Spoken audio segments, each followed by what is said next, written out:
It's time for At the Hops, the program that brings crafty songwriters and craft brews together for one intoxicating experience. And now, fresh off the wagon is your host, songwriter and avid beer consumer, Mr. Chaz E. Cheers, everybody. Welcome back to At the Hops, the podcast that brings together music and beer for one intoxicating experience. This is Chaz E. out in Nashville, Tennessee. And here he is, the man who put North Carolina on the map, my main man, my bro from another Mo, Mr. Mike Mitchell. Whoa. We're back. Where have we been? I don't know. We've got a really good guest today. We got 3 beers to try out from, it's right in front of me. Maybe it's not in front of me. Last week's beers are in front of me. Oh, no, Rogue Ales. You ever heard of Rogue Ales? R-O-G-U-E. Are you familiar with the Rogue? I'm going to turn us up a little, Mike, because I love our voices. How about you? Oh, I love them. You sounding good on your headset there? I'm sounding great. We got Rogue Ales coming up to taste, and a very special guest, young, great singer-songwriter named Mike Mason is coming in here. Look, they're already applauding. Hey, He's not Mike. even here yet. Yeah. Great singer-songwriter. You'll remember we've seen him at Bluebird a few times, the same nights we've played there. So he'll be coming in to share his music and this and that. I started the show because you and I started to bitch about something. If we're going to bitch, we have to do it on the air. I think it's only... But I don't know what we're going to bitch about yet. We were talking about the Rock and Roll Hall of Fame, Oh, and, okay. and you said you started to bitch, but then you forwent the bitching. What's the past tense of forego? I don't know, but I was about to screw up, and I'm glad I checked myself before I made a fool of myself on the At the Hops show. You can't do that. But you were saying, because Sting was going to be inducted. I'm not trying to say what you screwed up, but you said Sting can't go in unless the police are already in, and then you checked and they are already in. Yeah. So then you thought it was justified. Yeah. I agree with you. Yeah. And I made a comment to you as we were sitting there drinking a little bit of Lagunitas IPA to get us in the mood for beer tasting. I said, I kind of find the Rock and Roll Hall of Fame stupid. And you said that you like it because it also brings about... As any Hall of Fame is, I mean, it kind of leaves you there for eternity, you know. So, 100 years from now, if somebody really wants to know about rock and roll history, they can go visit the Hall of Fame. I mean, I'm sure that's why they do all those Hall of Fames. Golf Hall of Fames. Yeah, basketball, whatever it is. Sex Hall of Fame. They have that? The Sex Hall of Fame? They should. I guess I'll never be inducted to that, I'm sure, unless there's a speed round in that one. So... The Beer Hall of Fame winning.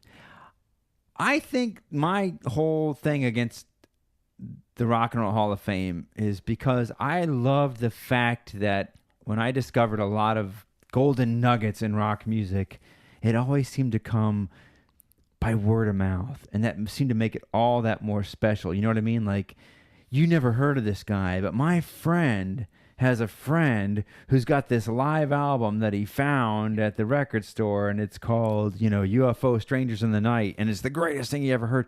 To me, that was like the way, and maybe I'm old school, but that was the way rock and roll was really delivered. It wasn't by some conglomerate. It was this special underground thing. But the Hall of Fame doesn't change that. I mean, these are established artists. You're talking about people that...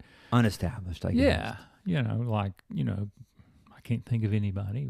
Take Mike Mason, for example. I mean, he's probably going to be a future superstar. Yeah, but young man, only 24, I believe. Right, and you can discover Mike Mason now without worrying about the Hall of Fame. I mean, 25 years from now, I'm sure he'll be in there. But. So what you're implying, what I hope you're implying, is that the place to discover those golden nuggets of tomorrow is right here on this podcast. Of course. Oh, yeah, of course. This is the Rock and Roll the Rock and Roll Hall of Fame. This is the pre-Rock and Roll Hall of Fame. Right here at the Hop Studio. We're I like going it. ahead and letting you know 25 years early who will be there.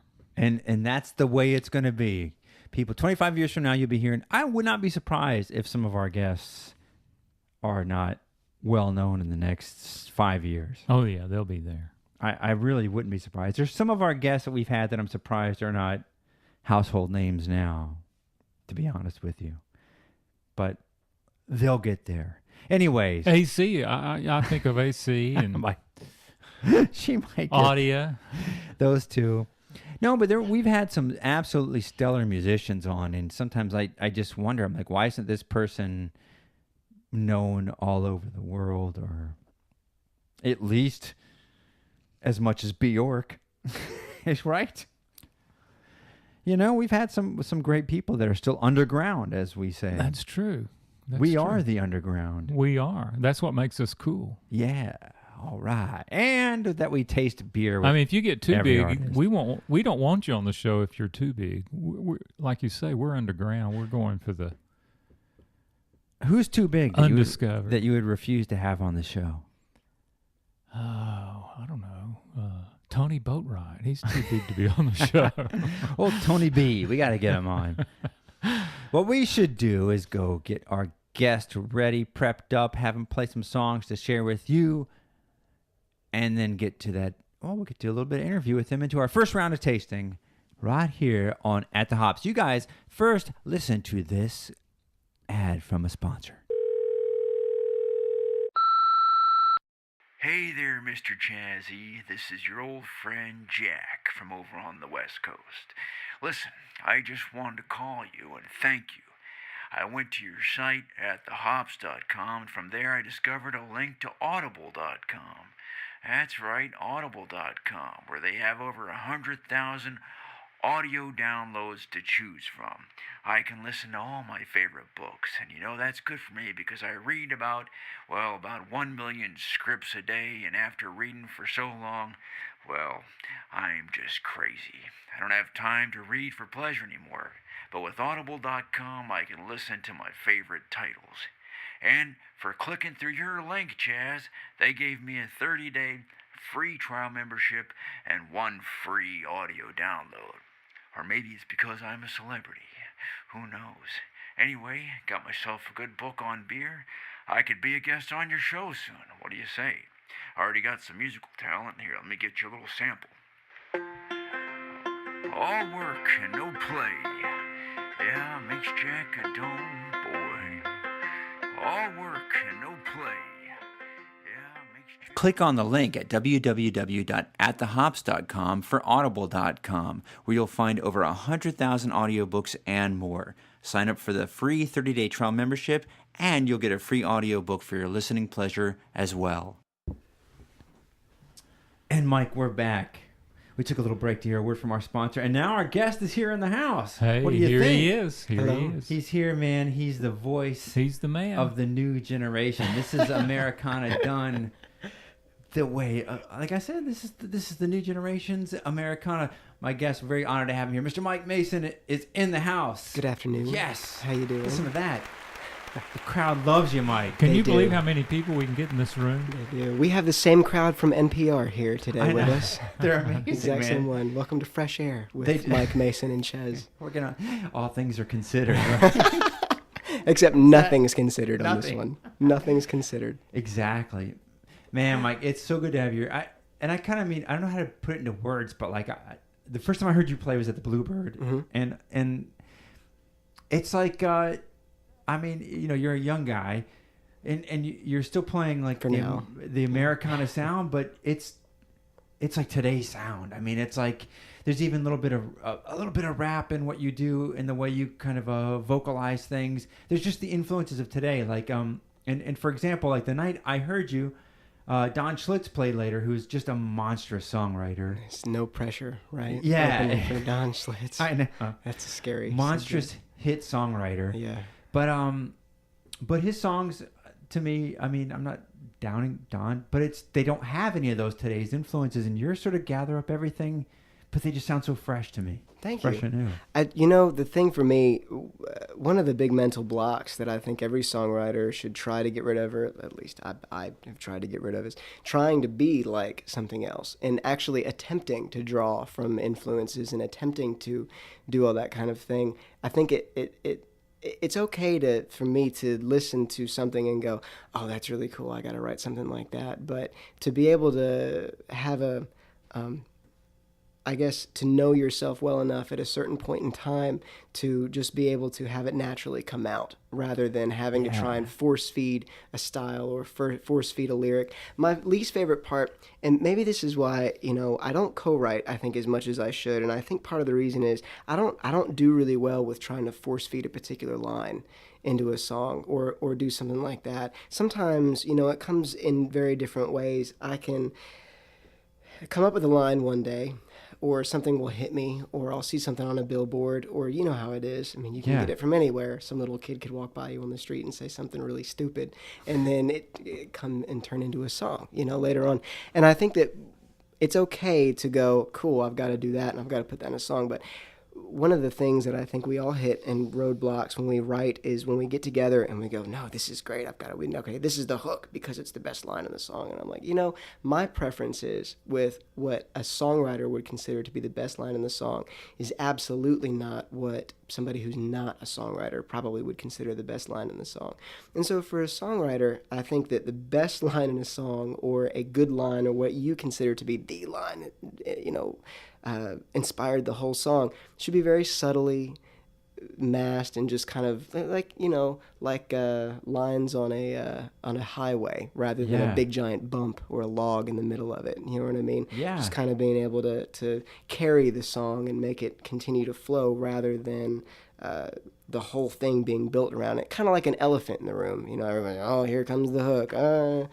Know when to hold him. Yeah. You know what I mean? Speaking of Don Schlitz, and it's who's great though. Yes, he is. But yeah, that's kind of why I guess that ends up happening is because I take a slightly more laid back approach to it, and I think that maybe because of that, my stuff isn't quite as commercial sounding as it could be, or quite as commercial country sounding as it could be. But I think that the Black Crowes put it best. I'm a huge fan of them, and what they said is, we make records that we want to listen to. Yeah. We don't really go out and make a record because we want everybody to listen to it. We make records that we're going to enjoy. Yeah. To where you go, oh man, Steve's drum sound is killer, and that part right there, and that was so good when you came up with that at that one point.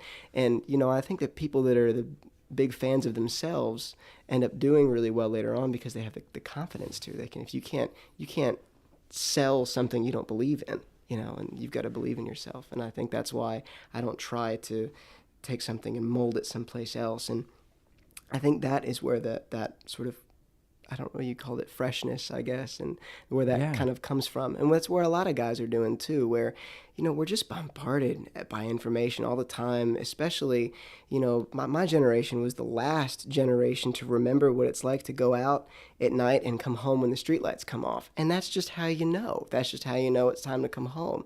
My generation, I think at least, was probably the last to get that, to not have cell phones on them at all times and not have the internet growing up at all, and not. Wait, you didn't have the internet growing up? I didn't. No, not probably until only when I went over to my grandmother's house. But it wasn't until I was about 11 or 12, maybe 13, that I even got like a computer in my own house, which for me was.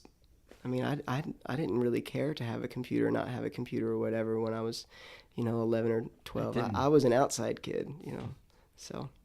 But it is very. It's natural what you do. But I don't think. See, it's funny because you say you're not writing like what maybe a hit song. I actually think what you're doing is because I don't know. I just hear it just sounds so, like I said, fresh is the right word. Mm-hmm. Natural, fresh, and not trying to pigeonhole yourself into, like you said, a lot of people write songs and it's almost formulaic. Mm-hmm. It's not. It's just a natural expression of you. I don't know. It was just really just hit me that night I heard you at the Bluebird. I was like, wow, this guy's it's just coming out, and it's just perfect. Oh, no problem. Thank you for playing.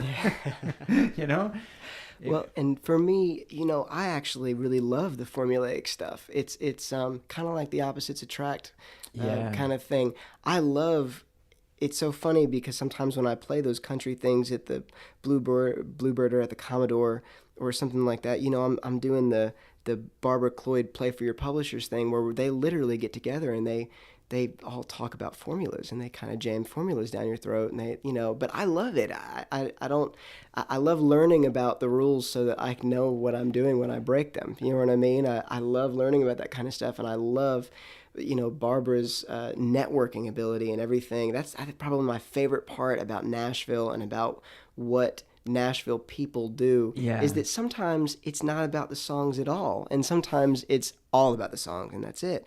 And it's funny how that works, but it's always interesting. I think whether it's the Bluebird or Debbie over at the Commodore or whatever you're doing songwriter wise here in town, it's always interesting, especially for me who didn't grow up listening to country at all. I didn't. I did some, but not. I don't know. I still don't really know any modern country. And I don't really think, I know that Nashville is supposed to be the country capital of the world, but when I go around and play and when I listen to other people play, I don't even think about country music. I don't either. I think only friends of mine, because I didn't grow up here, like from outside, they assume they're like, oh, you're in Nashville, you must listen to country all the time. Right. And I go, I don't even know who. Well, and you're from DC, as well as I do. There is no genre of music that place is. It just doesn't really happen. There's no, that place is such a vast melting pot of so much stuff, of the hip hop roots and then the go-go stuff and then all the go-go stuff, the funk stuff. There are certain things that give that whole area its identity. Like, Annapolis has its thing, and Baltimore has its thing, and all that, and DC itself has its thing. And then Virginia is just awful. Where are you from, Mike? I'm from. Sorry, if you said you were from DC, I didn't know Virginia or Maryland. No, I grew up in Rockville, Maryland, so it's on that side. Cool. But it's so close to DC. I mean, we never considered ourselves like Baltimore people. We were always exactly. I was always a DC kind of. Wait, I forgot. I was born in Clinton, Maryland, which is in Prince George's County.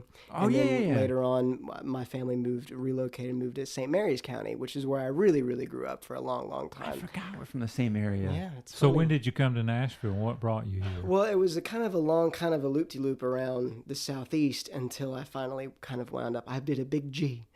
I went from Maryland, moved to Alabama for a year, which was interesting, which was fun. And then we moved to Myrtle Beach, South Carolina, and I graduated high school in Myrtle Beach, which is where most of my family lives now. And then from there, really fell in love with the coffee shop scene of Myrtle Beach and doing all that. And then the cover band scene, tourism and stuff like that. Yeah. And people coming and going and just, that thing where all these grizzled vets in Nashville talk about, I hate that thing where somebody comes up and yells Freebird and wants you to play Margaritaville one more time. I was experiencing that when I was 16, 17. I was experiencing that whole thing because the people in that area just let me in so nicely, and my dad let me listen to all that stuff when I was growing up. We listened to 45s and 33 and a halves, almost exclusively that stuff. And then I kind of, from there fell in love with music and did probably one of the smartest and also dumbest things I've ever done. And I left the beach and I moved here, specifically to Murfreesboro to do the How long have you been here? Industry. Since 2007, so 8 years. I think. Is that right? Yeah, I think you got the math. Wait, what's this year? Music, not math. No. It's funny you mention that because I went from the DC area to Jacksonville, Florida, which is not as nice as Myrtle Beach, but played in bar band after bar band. And I was about to say, there was a time in my life I was like, if you request Margaritaville one more time, I'm gonna strangle you, shove my guitar down your throat. But you had to play it. But then they throw, and they think it's a 5, and they throw a 50 in your tip jar, and you're like, let's play Margaritaville. Let's do it, guys. Let's play Margaritaville. Let's do it. Let's go to one of your songs, actually. Let's go hear Pretty Good, and then let's get to our beer tasting so we can talk some more about this stuff. You want to introduce the song at all? Pretty Good? Sure. Pretty Good is a song that is one of my more recent songs. It's kind of about finding yourself in very random little spurts of ways. I had come up with a few of those little lines that we talk about, and we kind of take songs, and I just, few little silly things about being able to see through my hair when it gets long and stuff like that, and then just kind of piece them together, and it was really more of just a fun kind of, let's just write this and see what happens kind of thing, and it just kind of came out in one night. It was very natural and fun. That's the best kind. Let's do it, and then let's get to 3 beers from Rogue Brewing Company. All right.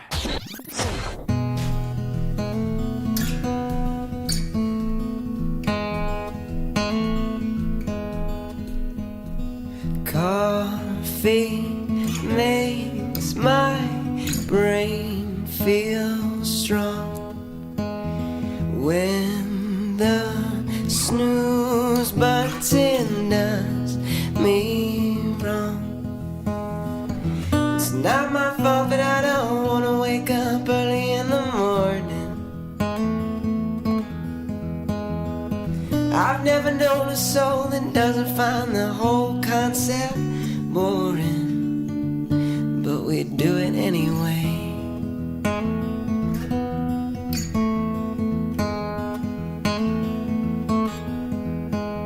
Seems like music ain't what it was. Another kid force-fed through earbuds. That kind of matter over mind, where thoughts don't sit well with me. I like to think my life is playing back in smooth high fidelity, but it don't matter anyway.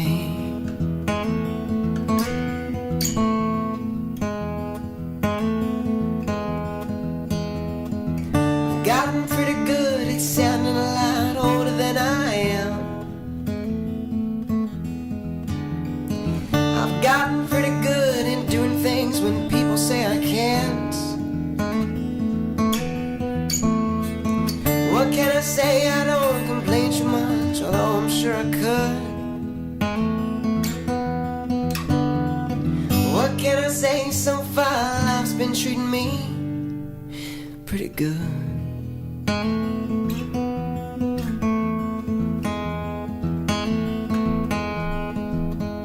I've got a girl says she loves me too. Laughs at all of the things I do. Well, I'm so glad the 2 or 3 before never did work out. Turns out simplicity is what true love's really all about. They didn't matter anyway.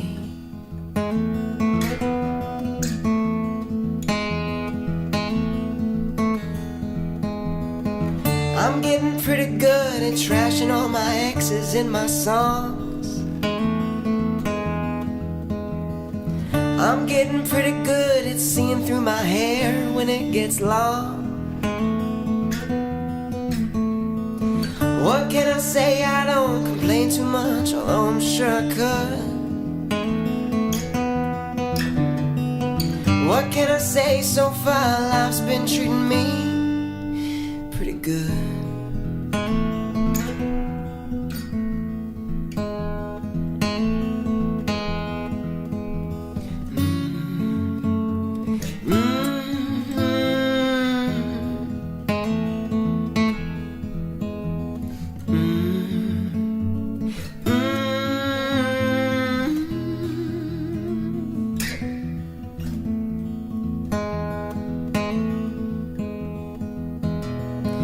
What can I say? I'm tired of acting like I'm just misunderstood. What can I say? I'm tired of acting like I'm misunderstood. What can I say? I don't complain too much, although I'm sure I could. What can I say? So far life's been treating me pretty good.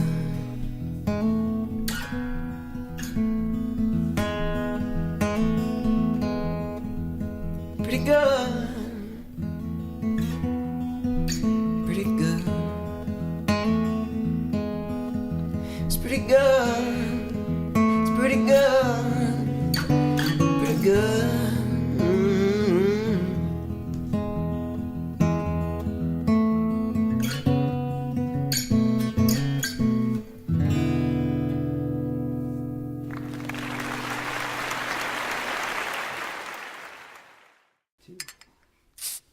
You may have my glass, Mike. Thank you, sir. We're back from Pretty Good, back here with Mike Mason and Mike Mitchell, all the Mikes in town. And our first beer tasting, I think this is the Marionberry Braggot. Is that right? Did I say it right, Mike? Or you're reading the bottle? Marionberry is the way I would say it. That is Marionberry. hilarious. Marionberry, the Only DC people mayor. from DC Oh, yeah. would really get that. I know. That is hysterical. The Marionberry Braggot, Oh yeah. my gosh. From Rogue. And Mike, you're going to hear a goofy song come on about... We always, for the first round, go through this little tasting ritual. So it's going to come on in a sec. It I'm won't ready. be quite as good as your song, but... I didn't really know what a braggot is. It's an old kind of beer. Mentioned in the Canterbury Tales. Did you ever read that? I did not have to read that, no, in Oh. school. They made us read it. At least parts of it. Oh, there's the songs coming on. So we're going to use this song to guide us through our first beer drinking. The next two will be a lot easier. This beer, I am warning you, yes, is 11.4% alcohol by volume. So call your chauffeur. So- Call your yeah. cab. So whatever they were making back in the Canterbury Tales time was pretty toxic, I guess. Is that right? Oh, it even says here they usually ranged from 6 to 12%. And they didn't drive. Well, they drove something, right? Well, you know, you can get on your horse and let him take you home. And you can be drunk on a horse? You don't Doesn't have matter? to. Yeah, the horse can get you home. You could just lay back and take me home. But here's our There's first a country song, Drunk on a Horse. There it is. All right, we're going to look at this beer and describe it. All right, Mike, we're going to let you lead the way. This one's darker than I imagined it'd be. Good God, dark and foggy. I don't know, So- Mike, what do you think? It's almost the color Both of the mics. label. Yeah. I mean, this is a, dark. It's not like a porter, but it's dark. It's like a soda. Wow. What do you think, Mike? You got any Well- descriptions for that color? It is quite dark. It is it's like a ruby brown. Ruby brown, That's dark. see? Yes. You always get a songwriter to describe it right. No head on there. I don't That's the way it was little, poured. little to know. It was? Yeah, All there you right, let's go. go to our second step, which is coming up in the song right now. And I can smell berries. There you go. Baby, your perfume just drives me crazy. Take a smell of this beer. I love it. You can smell. It's almost wine-like. Yeah. I wonder if this stuff. It You said- smell the berry smell? Yeah. A lot of these were made with, let's see, I'm reading about the history of braggots. I don't think we've ever had a braggot on the show. Balance between honey and malt, usually. Wow. I guess you kind of smell, it is sweet smelling. You kind of get a little malt in there, but it is like a fruity, Very you're right, like fruity, wine. Sweet wine, kind of. Yeah. Doesn't feel like a beer at all. But I guess we'll know when we get to our third step, which, what is it, Mike? I believe it's taste. Let's At least do I it. hope. Baby, I just can't wait to get a taste of it. There we go. There Cheers, it is. guys. Cheers. Thank you all for Let's have having me it. on. Absolutely. Oh, Wow. well, that'll cure the common cold. Yes, it will. Wow. At first, it's like medicine, but then you get the berry taste, And right? it just kind of hits you. That's beautiful. I like it's, it. It's thick. Thick mouthfeel. At first, I wasn't sure if I liked it, but now, let me try it again. I'm Let's do it already again. high.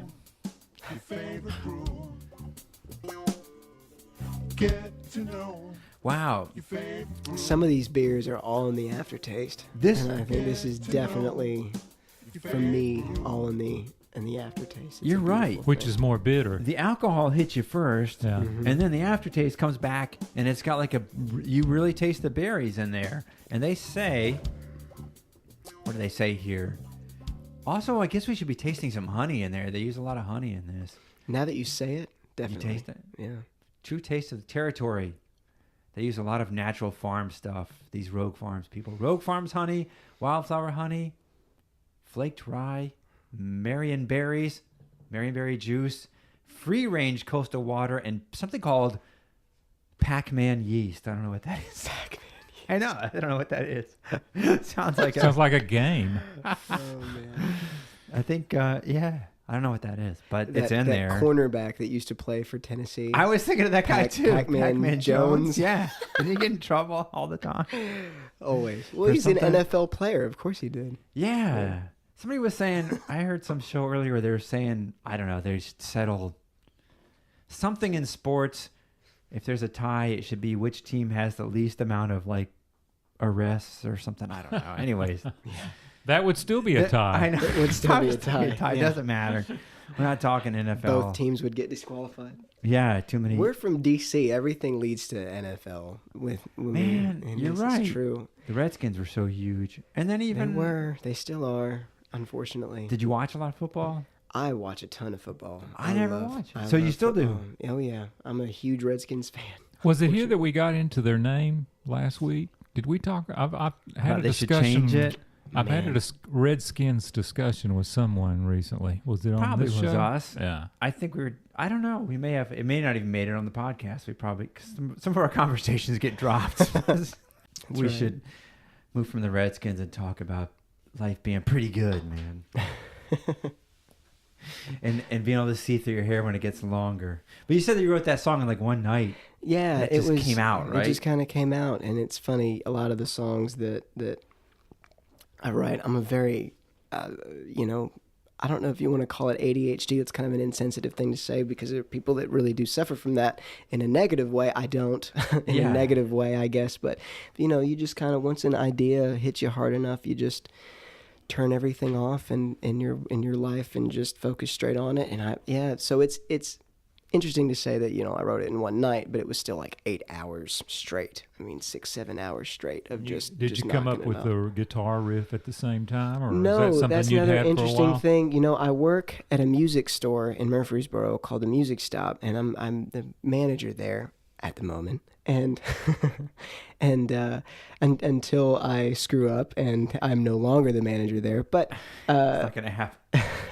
but I'm around guitars all day. Actually, right-handed guitars all day. I'm a lefty. I'm around righties all day long, and so it's so funny. A lot of the riffs that I'll write are kind of just from messing around on an upside-down guitar and going that way. Because it's really, people buy different guitars so that they have different things that are outlets. A Telecaster sounds nothing like a Strat, and a Strat sounds nothing like a Paul, and a Paul sounds nothing like a Taylor, and a Taylor sounds nothing like a Martin, and a Martin sounds nothing like a Gibson, acoustic, hummingbird. So, you get different vibes from different things, and being able to be around those instruments all day long really helps me a lot with that. And to be able to play one even, upside down, literally takes the whole thing and turns it upside down for you to where you just start playing and messing around with stuff. That's why I am not... I've seen you play, and the jazz chords that come out of you are awesome. They're just so cool. They're usually wrong. And I'm sitting there. Well, that's why they're jazz chords. That's They're right. wrong. And so they're so that's cool. jazz, well, the man. whole point is that to get the notes wrong and nobody in the room knows, that makes it jazzy. They think and that's right. So I love it. I don't know that any of the notes have been wrong that you've played. I think you're a fantastic guitar player. Thank you, sir. But I am not. And so to sit down and kind of mess around with stuff and form little shapes and chords and things like that on stuff that's upside down ends up being, I don't know, improper or not a real chord or whatever, but it ends up being a lot of fun to use in a song like Pretty Good, where that guitar riff just kind of sets a mood, and to kind of be able to vibe off of the mood. Yeah, that was the best part of the song for me, was the little guitar riff. Thank you. Something, and here you are saying, and I've heard this from so many people that, that consider that I'm hearing from you that you're considering your guitar player to be just sort of secondary to the song, but we'll hear it later in your third song, which I wrote the title down. I just forgot it. Best of Me. Best of Me. Best Thank of you. Me. You groove, man. You're playing and you're grooving along, and you do an instrumental part, and it doesn't have to be like.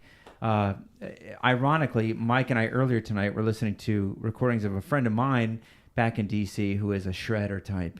Plays just blistering guitar stuff that I could never play unless I spent all night and all day with the metronome. But and that stuff's great too. But it's all about the groove. You hit it right on the head when you said it's about picking up that guitar and finding the right groove, and that's everything. And you remember a good groove more than you remember anything else. Yeah. I think. I know. I often think about like in Hotel California, the lick everybody remembers when Joe Walsh does that big slide and rank, you know what I mean? Because it's just right in the groove. Man. Yes, It makes everybody. it is. That is the thing about, I think, what the Beatles did. Nobody in the Beatles is a very fantastic player. Nobody is. Well, but no one's like a shredder type. No. Right. They're all incredible players. Yeah. I guess not what I meant, but they know what notes to play. And it's funny, some of the best guitar players that I've ever known in my life try their best to play as little notes as possible. They try to be as efficient as they possibly can with the leads and with the melodies and with the solos and stuff like that. Some of the ones, at least, that have gelled quite well with me have been the ones that have played, the least amount possible. Actually, Ryan, the guy that you saw me play with that one time, he's one of those guys. He's very Beatles, very Clapton, very that kind of thing, and he's a very tasty player. He really believes in the taste more than the amount of notes that are in a song to impress somebody. And it's funny because I've tried sometimes to kind of get him to really fast, really crazy, really, and then he kind of taught me out of that. He kind of pulled me out of that and helped me to listen to playing the right notes, not a lot of notes, and to be able to speak to somebody with a guitar or with a voice or with an instrument or whatever, rather than going, look at how well I can play this thing, look at how fast I can play it. Yeah. You know what I mean? I'm such a huge Jason Mraz fan. I love Jason Mraz so much, especially his older stuff. Although his newer stuff actually is very campfire sing-along as it is. There's a lot of really great stuff in that too, if you know where to look. But his older stuff is just incredible. I love it. The guitar playing specifically is just amazing. The guy, as a finger stylist, is just groundbreaking, and the stuff that he does with it. It's one of those things, like John Mayer. It sounds like it's the simplest thing in the world, but have you ever actually tried to play Daughters? Like, have you actually tried to play some of those songs? No, but he's a great player. It's impossible. And Jason Mraz is the same way. They do these really cool, really jazzy sort of forms, and they really understand voicing with guitars, and a lot of stuff that I've been really trying to get at over the past year and a half. I think you're getting it already. You're getting there, man. I mean, that influence. Thank you. I was going to mention Jason Mraz because I can hear. I mean, that influence is there definitely. I mean, you mentioned the Beatles. Everybody seems to mention the Beatles on this show. Always. It's amazing. No matter the age of the guest, the Beatles always come into the conversation. Paul was in Nashville last night. Yeah. He played the show. I was jealous. A friend of ours went. Did you go? I didn't. I saw him. I saw him at Bonnaroo a couple years ago.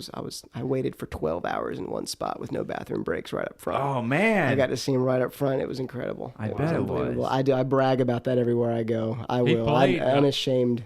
Yeah, he plays for like 3 hours, doesn't he? He does. Oh, man. I can't play for 3 hours now. I can't imagine what I'm going to be like when I'm in my 70s. Yeah, he's about 73, I think. That's just insane. But I think, like, Hey Jude goes on for like an hour and a half, right? Everyone sings no. Kind of a cheater, right? Yeah, no. That's great. Who else is doing it for you today? Who are you listening to now? Man, there are a lot of songwriters that are guys that have been introduced to me through friends and things like that, not physically in person introduced to me, but musically introduced to me. A couple of guys, one of them being a huge influence, named Butch Walker, who is a Butch, Mike. Mike. He's a big producer right now. It's what he's really known for. He does a lot of the bubblegum pop stuff, honestly. Yeah. He does a lot of that stuff. He did the new Fall Out Boy record, and he did some Panic at the Disco stuff, a lot of Pink's stuff. And it's so funny because he doesn't really sound like any of that stuff at all. He himself and his own stuff comes from a very power pop kind of way of singing and songwriting, and a lot of really kind of descending melodies and descending progressions. Really cool stuff. He's just an incredible, and of course, I mean, he's a huge producer, and so he knows every studio trick in the book. Yeah. So it's really cool. You know, we all have our day jobs and we all do music. Hopefully, the idea is to be able to combine the two. And he kind of combines the two in different ways. He has his day job with producing, with producing these artists and doing these we kind of think of them as very in-the-box recording techniques and things like that in terms of the Panic at the Disco stuff or whatever, auto-tuning and all that kind of stuff. But the cool thing about it is with his own stuff, he gets to do all the fun stuff. He gets to play kind of with the gear that he wouldn't normally get to play with on a Pink record, because they kind of do want him to churn those out, you know? So it is more about quantity than necessarily quantity or quality. And so with his own stuff, it's all about the quality, and it's all about what kind of sounds he can get out and what kind of different guitar tones and stuff like that. And it's really cool to learn from him. He wrote a few songs. You know that song, 1985, Stacy Madonna, way before Nirvana, there were two, and Blondie. I think I know it, and I should know it. It was a very power pop kind of thing. It was called 1985, and a band called Bowling for Soup came out with it, actually. I remember the band. But he wrote that song. It was Bowling for Soup's big first single, and that kind of propelled him into the songwriter thing. And then he's written just a ton since then. I mean, a lot of Pink's stuff, a lot of that. She's always interesting, Pink. She is, man. She's got the voice of an angel mixed with Aretha Franklin, who is also an angel. Yeah. Mixed with, I don't know... somebody who sounds like they've been drinking for 20 hours straight. Well, just like, I don't know, I get the feeling like she's somebody you could hang out with, too. I mean, kind of normal. Pink, yeah. If Pink came over, I think she would sit and have a beer with us and be pretty down to earth and not be a total diva. The other big songwriter I've been getting into is a guy named Jim Boja. He's from Philly, actually. He's very, very good. He is an absolute Beatles nut job. He's a Beatles aficionado, but of course his own stuff is really incredible and sounds a lot like the Beatles, obviously. But probably one of the reasons why I love him so much. But he's very good with finger picking and live performance. He's just a monster live, and he can entertain. I love it when somebody can entertain you with just by themselves with a guitar. Yeah. Just as much as if you were to go see them in a stadium at the Bridgestone. Yeah. And this guy did. The owner of the music store that I work at. Was able to, through knowing a couple people, knowing his manager, invite him down, and he played in his living room for us, for like 30 people. It was incredible. It was one of the greatest shows I've ever seen in my life, and very, very cool. I'm very, very influenced by him. Actually, Pretty Good was written right around the time that I was really getting into him, and so it kind of that kind of really sounds like him. He's very groovy and vibey and kind of thing, and does all that, but he's incredible. He's just unbelievable. So I would very much suggest to check out Jim Boja and Butch Walker. Those guys have been my absolute man crushes for the past year and a half. I want to get to our next beer, but I got to ask you something before, because we'll probably do the top 6 list next. But we were talking about something about not mixing up relationships. With playing. Yeah, let's put him on the spot. Put him on the spot here. That's okay. Come on, I don't mind it. Just for a few minutes about not mixing those up. Relationships, meaning so this is boyfriend, why, girlfriend, or boyfriend, this boyfriend, is really girlfriend, why. Everybody's been in bands. Everybody's been in bands. And, I've been in bands pretty much with only guys, save for Aaron, who, was the singer. The backup singer that I saw you with, who actually was by far there was not even the tiniest little hint of drama with her, which is kind of funny to think about, because she was very, very pregnant when we played together, and a woman. And so you would think. Has she had that baby, by the way? She has, yeah. Boy or girl? No, she's still pregnant. Okay. Yeah, she's still. It takes 9 months. I don't know where she was. I've barely seen her since then. I know. I've barely seen her since then. But it's a little Mike. girl. She loves it. Loves her very much. I'm sure. So mother and baby are okay. They are perfectly fine. Yes. But Erin, very sweet, very cool. But obviously she had a husband at the time, so I'm not dating her or anything like that. Even though the voice was very dateable. Man, the voice. Isn't that ironic how that happens with female singers? The voice funny. is dateable. That's a whole subject we could talk about. Women with dateable voices. That's right. And you seem to go. But no, I have a rule against performing with your love interest.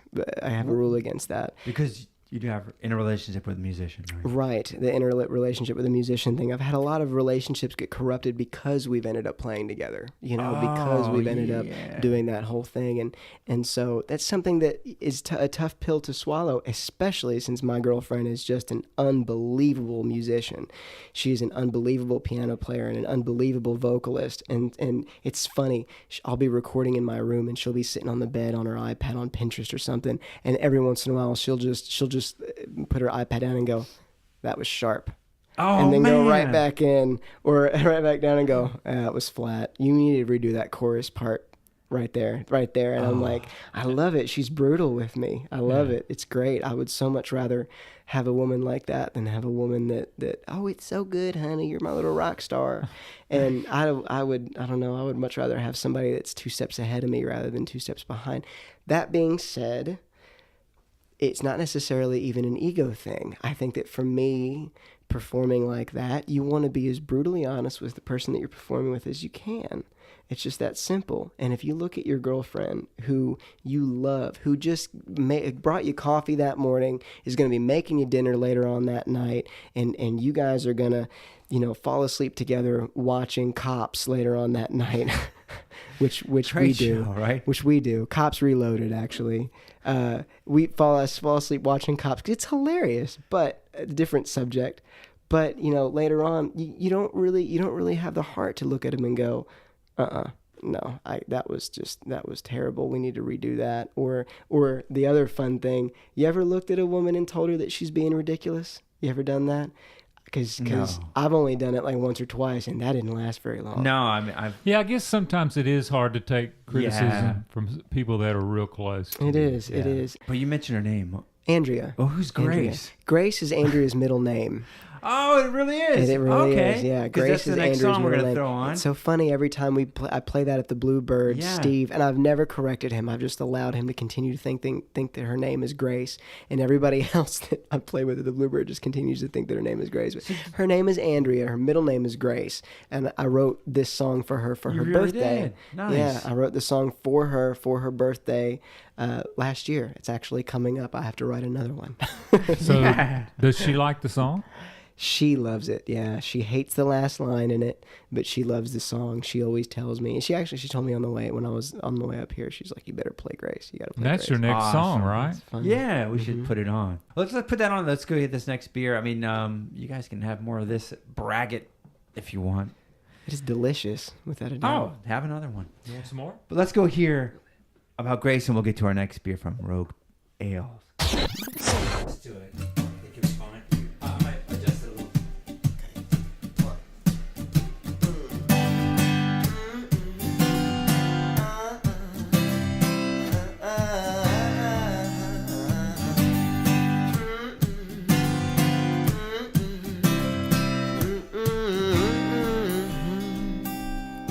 She's always late, but she'll get there, dressed in her own flair. Perfect olive skin, complexion, makeup free. One soy and a grande, pumpkin spice latte. Wonder how many more coffee days it's gonna take before she wants me. There's so much more in her than the coffee ground. Grace takes me where I never thought I could go, makes me free from my past and helps me to grow.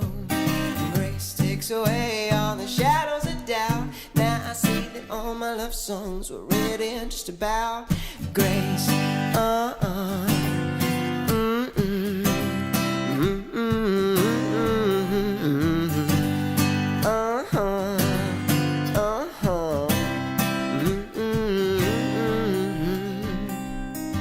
She never knows what she wants, but she knows what she doesn't. If I tell her she's wrong, well, she knows that she wasn't. Our color can change with every mood. Sings the hell out of the na-nas in Hey Jude.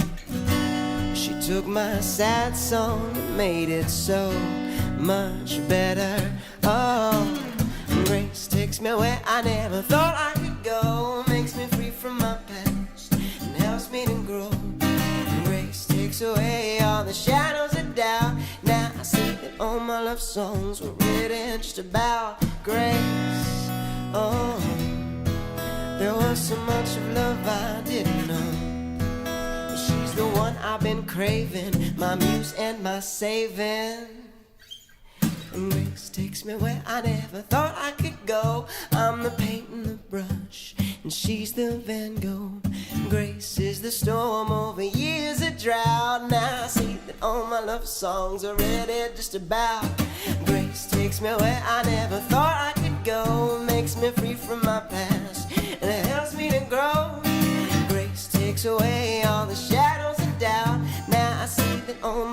songs were written just about grace.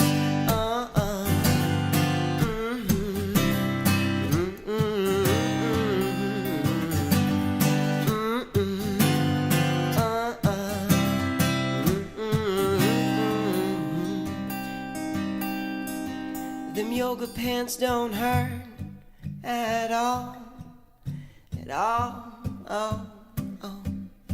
My grace, grace, grace, grace.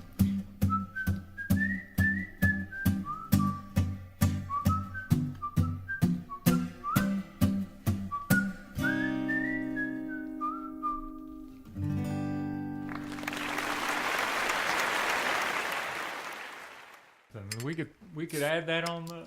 We'll add it in. When Here, there's Mike's- video, Mike's already there. Oh, there's video? Yeah, we All right, we let's need there's video. We when need there's video. when Folks, there's video, we're there's gonna not catch up to video. what There's we're not talking video about. of me in it yet. So does the band? I guess man. the band does covers. Is what? Yeah, it, yeah, okay. they're covers the, band. the tribute band. It's an '80s Oh, okay, tribute right, you band, so said they that. do like the '80s hair metal stuff, and then they do some of the '70s stuff that led up to the '80s. For everybody that has no idea what we're talking about, we just got news that Mike is singing in an 80s band. As Mike well, Mason. Mike Mason, yes, not Mike Mitchell. As well as his normal singer-songwriting things. Hair to the Throne, right? Hair to the Throne is And what we the name of wanna the band see- is called. What's that? We want to see pictures, man. We want, because you do the whole spandex thing and everything, right? I do. Oh, he's I do. got him on the phone. I have one Maybe he picture. Email Right one now. to me and we can share it. How many? If How it's- many pieces in the band? There are 5 guys in the band, including me, 2 guitar players, bass, drums, and lead singer, Steven Tyler style, which is the way that it should be. So how often do you all play? Well, we've got 2 shows coming up. I just joined the band, so I don't really know how often they played. Oh, But yeah. I know how often they play now. And we've got 2 shows. Halloween night at the basement in Nashville, so right underneath Grimey's. Oh, And that'll be yeah. fun in a couple weeks, and then the night after that in Murfreesboro at a place called Wall Street. And this is nobody at home obviously can see this because we we're gotta all share this, audio. maybe. But I will show. This is after one of the Hair to the Throne practices. I actually went through the Starbucks drive-through, and the guy gave me a really great look. But Let's see. this is the whole. Mike's passing around. And we do have another round of beer, folks, too, but this is more intoxicating. He is Let me see. decked out. It's a little ridiculous. Yeah, man. It's embarrassing. It's a little embarrassing. Nah, it's great. You know- The fact is, I mean, I'm an 80s kid. I was like into like I wasn't a hair band kid, but I was sort of into the metal before hair band. But I was like a Scorpions fan. Oh That man, could we be do a couple Scorpion songs. Nice. They are shredders on your voice. So what does bet, your man. girlfriend Those think guys are about that great. band? Yeah. The pianist. She thinks it's hilarious. You know, it's very funny. It's a continuous topic of conversation for us. I spend a lot of time on it actually because I just joined the band, and so Yeah, you there's- gotta learn all these songs. Yeah, you got to learn all these songs, and so I've been actually doing that a lot more than I've been doing the songwriter-y thing lately. Yeah. Anyways, It's funny. we got to mention our beer. But let's get, this is all good stuff. The new Crustacean Barleywine Imperial IPA, Sorta, from Rogue Ales. Guys, What do you we do can first? sniff, Okay. describe, and taste at your own will. Sweet smell. Okay. Very sweet. Yeah, sweet and hoppy at the same time. Wow, interesting. Very ambery. And we should have probably had this first. It's like a lot lighter color than the last one. You can see through it. It's like a honey color. Dark It is. honey. I know we're doing this fast and get back talking about music. That's okay. But let's have a taste, guys. Cheers. Cheers to y'all. And good songs, Mike. Thank you very much. Good And, beer, uh, guys. Oh, this one's got a lot of character to it. This has got the bitterness to It it. does. Well blended, too. What do you think? Good I like dinner it. beer.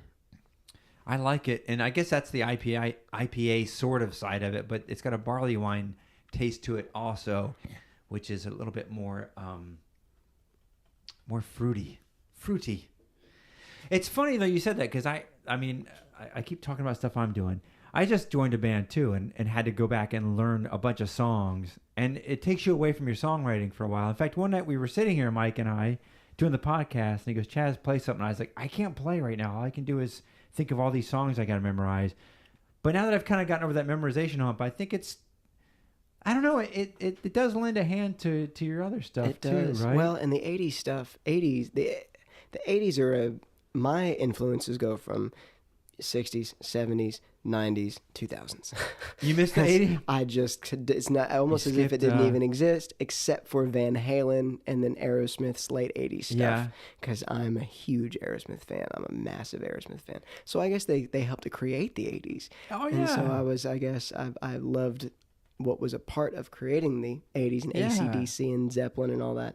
But as far as the whole, spandex and hair and hoop earrings on men and things like that, I never really got into that at all. Like, obviously I'm not an 80s kid. I was born in 89, but in terms of even looking back, listening to that kind of music, becoming a fan of it, anything like that, it just never really got to me. It just never really spoke to me. Everything in the 80s got to be a caricature of itself almost. You know what I mean? It was like, it wasn't enough to have, like heavy metal went from being like UFO to being Motley Crue, and they had the makeup on and the big giant hair. Yeah, it got kind of silly. You know what's funny though, man? The more I learn these 80s songs, the more I realize that if you get rid of all the crazy production in the hair, they are incredible Yeah, that was the songs. thing about the 80s music was the production. But then they're you realize incredible the core... songs, incredible musicianship. Oh my gosh, ridiculous musicianship. They just wanted everything to be like you said, a caricature of itself. Hey, should we do a top 6 list tonight? Let's do it. All right, we'll do it. I mean, Mike, we could talk to you all night, but we usually fire this up because Mike and I have nothing to talk about. But with you, because Mike and I are right, Mike. We can turn this into a 3-part show. Let's do the... I know, man. That'd be good. Let's do the... Oh, wait, we got to hear the catch song. There it goes. Wait. You can't forget the top 10 for your I think this was right out of the 80s, wasn't it? It was a big hit, man.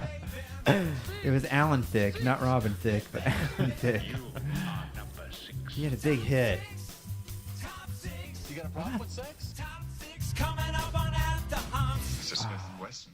And you've had This is a good list. From Ranker.com had the top 6 greatest musicians who died before they were 40. Wow. Can you name them? No, we're going to go through all 6 of them. Say that one more time. Top 6 greatest musicians who died before the age of 40.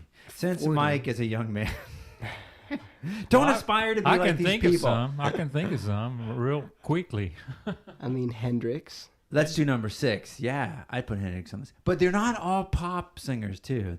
That makes it interesting. And this site, Ranker.com, actually takes users' votes, too. Let's see how Here's many we number can 6. name before you do okay, them. go ahead. Name. You said, I said Hendrix. right? Who else? Kurt Cobain. Who else? Hank Williams. That's a good one. That's a great one. Yeah. Actually, I didn't think about Hank Williams. Yeah, he wasn't see. 40. Hell no, he was 29. How old was John Lennon when he died? He was 40. He was 40? He was 40. Is it under 40, Chaz, or 40 and under? I think before 40. 40 and under. Yeah, I think John Lennon was bummed he didn't make it because of that. He was like, if he had I'm only, sure. if that guy had only been a little quicker on the gun, Right.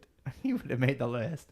And Too soon. what about Janis Joplin and the Doors singer? Yeah, Jim Morrison. Keep Jim going. Morrison. Let's go through them. Let's Okay, hear. let's do it. Number 1 or number 6 is... Wait, this should come up in your headphones. Mick Jagger, the real Mick Jagger. Yeah, Janis. Janis Joplin. Very nice. Yeah. Oh, and Brian Jones. Oh, he's a good one. Brian Jones. That's a She good was one. only 27. I didn't know that. Yeah, she was a part of the 27 Club. So, you know that there's a whole bunch of 27-year-olds that died, It's right? kind of creepy, isn't it? Yeah. I didn't know that till reading about this. Yeah. Kesha's 26. Everybody keep an eye out Kesha, for that. man, yeah. Kesha's 26. Tim Burr, she's going to fall. Yeah, Janis Joplin's number 6 on their list. That's a good one. That's a great one. Try a Little Harder is one of my favorite songs of all time. Try. And then, of course, Man. And all the Beatles were in their 20s when they split up. But that's not dying. The Beatles died. Yeah, they the sure day did. the Beatles died. Oh, yeah, Buddy Holly. Here's another. Buddy Isn't Holly, that song yeah. about Buddy Holly, It's right? about Buddy Holly and the Big Bopper. And, yeah. And Don't the you Big think, Bopper. though, no one would remember the Big Bopper if he hadn't been on the same plane Probably with Buddy Holly? not. I mean, I'm I not think- busting on the... probably not. No one's going to remember me unless I'm gonna start just taking planes with famous people. I'll Thanks. remember you, Chaz. Elvis was well over 40 though, wasn't he? Oh yeah, he was 42. Oh, he was. Okay. Yeah, he was like. He looked here's- well over 40. Number 5. There's Kurt. There's Kurt. Yeah. There's Kurt. So yeah, number the 27 Club again, but Yeah. 1994, 1967 to 94. Wow. Or maybe just the Seattle movement died before 30. That's pretty good. You guys got 2 of these. That's enough, right? Of that. That's 2. And I guess he died from a suicide, Yeah. apparently. So they say. Ah. Courtney Love, maybe. You think so? He killed him? She's crazy enough to do anything. I don't put anything past that woman. I don't know. Or I thought whatever it was, she is. I don't know the way they found him and the note and everything. It was all too perfect, wasn't it, Mike? Yeah. I don't know. I never doubted it. Hey, can you give me a refund on this one? I never. Hey, do you think didn't like his plumber I'm find a him or huge, something? I'm a huge fan of his, but Really? it fits his MO that It does. that he Yeah, committed it does. suicide. It does make sense. I never doubted it, and of course, I think he tried it one other time. Really? Yeah. Afterwards, that. or No. I think it was after. Yes. All right, let's go to number 4. a fellow lefty, by the way. Oh, I didn't know that. Yeah. Yeah. Just like Hendrix. Jim Morrison. Ah. Yeah. Wait, crank that up. Fucking love Jim. Yes. Oh, I just got us back on the explicit rating, Mike. Sorry. Perfect. That's fine. All I'm right. an explicit kind of guy. Okay, good. Love Jim. Man, I'm telling you guys, the best version of Love Me Two Times I've ever heard, and I guess I'm a little biased because Aerosmith did it, but They did it, really? they did, was Aerosmith doing it. If you see the MTV Unplugged of Aerosmith, they do that song, and it is incredible. Love Me Two Times. It was like Was 80s. that released on that? CD? It's or? a bluesy so, tune. yeah. They're a bluesy They band. are 80. I didn't even think know they did 89, Unplugged. 91. It was after Pump came out. They did the Unplugged thing, Yeah. which came out on my birthday, the day I was born. Pump came out. Now, what do you think about little their most insane. recent album? It's like a year or so Awful. old. Pure trash. It was just awful. Yeah. You know, it's just a bunch of. I think that was the consensus, but I wanted to hear what a fan thought. I'm a real fan, and I think it was awful. I think that What Could Have Been Love is a great song, which is the song that he wrote with Cara DioGuardi, who was the reason that Steven ended up on American Idol. Cara DioGuardi is an incredible songwriter, but that's the reason he ended up on American Idol. And Well, that was going to be my next question. What did you think about him doing the American Idol? good question. I loved it. You I did? I did. Oh, man. I'm one of the few Aerosmith fans that think man. that it was great. I thought that was sucked. What somebody said that would Dylan have done it or something like that, and you Who, know, Bob Dylan? yeah, Or would Dylan it McDermott? it was to make it was to make Steven feel bad about doing it. I think Joe Perry said that, though. Well, yeah, I think he might have actually. It's- Yeah, I think that was Yeah. his quote. But man, this is the deal on that. I have known for a long time, just because of how much footage I've watched and how much research I've done and how many books I've read, that Steven Tyler is a very caring individual and that he's not Axl Rose. And most Yeah, he's people supposed to be an think ass. that he's Axl Rose. I Most think he's people- more like Jagger. Okay, sure. Where he's a real person though underneath the it all. moves like He's Jagger. great. Yeah, he's got the moves like Tyler. Jagger's got the moves like Tyler. Oh. They're gonna fight it out. I love the Stones, by the way. I didn't mean to go there, but I liked it because it let everyone else know what I knew, which is that Steven Tyler is a friggin' innovator. He's not just some dude that gets up there and sings about sex, drugs, and rock and roll, which is what most people think that he is. He got up there and he cried when some woman played, and all of America freaked out. Steven Tyler cried. And it's like, yeah, dude, he's. Well, I guess it's musician. not so much that he was on American Idol. I never did go. Is American Idol still on, by the way? I think so. I have never liked that show. I hate the way the people are treated that stand up there in front. I just don't like the whole American Idol thing. But I was a little disappointed in Steven Tyler going up there. I mean, it was almost like, I don't know. I didn't appreciate it. Or did he represent? I mean, because he's kind of the. I mean, Steven Tyler's voice is not a typical voice, so maybe does he represent, that, I don't want to say X Factor because that's another show, but you know what I mean? Like, there's some guys, they're not great singers This is really traditionally. the deal. Steven Tyler is the greatest incorrect singer on the planet. Thank you. That's what I'm trying to say. He sings from his throat, like, and every other human being on the planet would have needed 18 vocal surgeries. Yeah. He's had one, but it would have needed 18 different vocal surgeries with the way that guy sings and the high note of Dream On every time they play, 200 shows a tour. It's insane, but he keeps on going. It's just the strongest friggin' vocal muscles on the planet. Because I thought I don't know, I haven't watched it in a long time, but maybe every before then was striving to be like Christina Aguilera or something, and all of a sudden, this is what rock singing is about. Like Jim Morrison, weren't we just talking about? Well, Jim? there was a guy named Taylor Hicks that was on American Idol who, it was a blues singer. I liked him. So there was that, and then there was Casey James, who actually an old friend of mine plays with Casey James. Casey James was an American Idol finalist. I think he was in the top 2 or top 10 or something like that. Okay.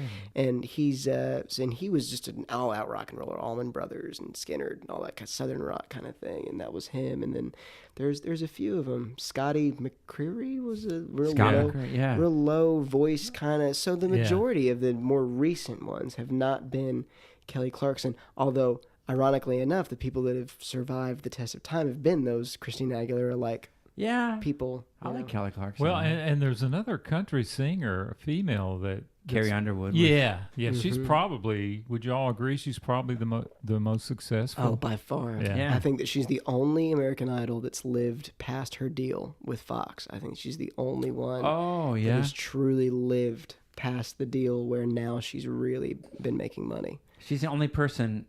Everybody says. Well, I'll put it this way: I knew Carrie Underwood before I knew that she had come through the American Idol thing. Yeah, that's cool. Yeah, I did. I guess y'all can tell. I haven't been an American Idol follower, but everyone always asks me. I did watch the year that Scotty made it, though. Really? My wife made me sit down and go through that year. Wait, that's the only year I did it. Did she watch it? And then I did watch a few Tyler.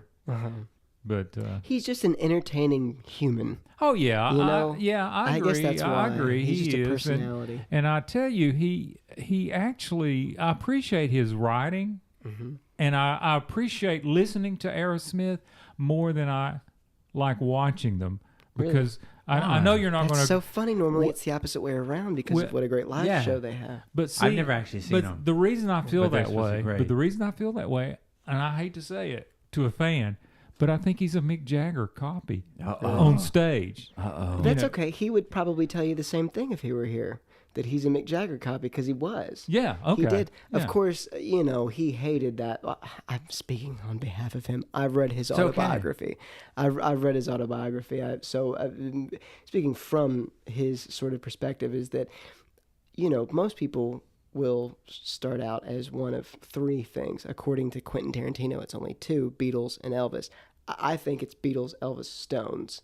And most people will gravitate, most musicians, I guess, they get started, or maybe even just vocalists, will Beatles, Elvis, Stones. And some people can kind of push that, maybe even Zeppelin, kind of thing is another one that's the greatest band of all time or whatever, but maybe at the best, or maybe worst, Beatles, Elvis, Stones, Zeppelin, and then everybody kind of is a subsidiary of those 4, and kind of goes from there. And Aerosmith was absolutely the Stones. Oh, yeah. Absolutely the Stones in every way. I mean, from the fact that 2 guitarists, Joe Perry would dye one strand of hair white. I mean, it's as Keith as it got, and he would stand 3 feet above the ground. It's as Keith as it gets. Absolutely. And then Steven had the big lips. I mean, I agree with you. I promise, I agree with you. Right, watching them. But I wanted to say one other thing about the Elvis, Beatles, Stones thing, because I read Neil Young's biography, and he said that everybody was either a Beatles person or a Stones person. Yeah. Well, then where does this is great. Elvis. What we're talking about. Where's songwriter number 3 of the people that died before 40 fall in and all this? Oh, Bob Marley. Oh, right, yeah. Yeah, I forgot They about were talking him. about everybody's Beatles or Stones. What about this guy? Oh, yeah. Oh, he's great. I love Bob amazing. Marley. He's He brings amazing. us all together. If your Beatles or Stones, don't worry, man. They come together. It's okay. Well, a big influence Even on the if you Stones. don't like the big Springsteen. Because Keith Richards, he just went crazy over reggae. The Beatles split up before, at least we'd heard of reggae. But yeah, Keith Richards was huge on reggae. So Bob Marley influenced the Stones after they were huge. But he was after that. And he was think 36, by the way, not 27. Two guys that helped introduce outside of Europe, anti-American music, not anti, but outside of American Something music different than into American music was Santana and then Bob Marley. And I think that the two of those guys really infused the 60s and 70s with a lot more color than I think it could have had. Because, how boring is a bunch of English white guys sitting around playing guitar?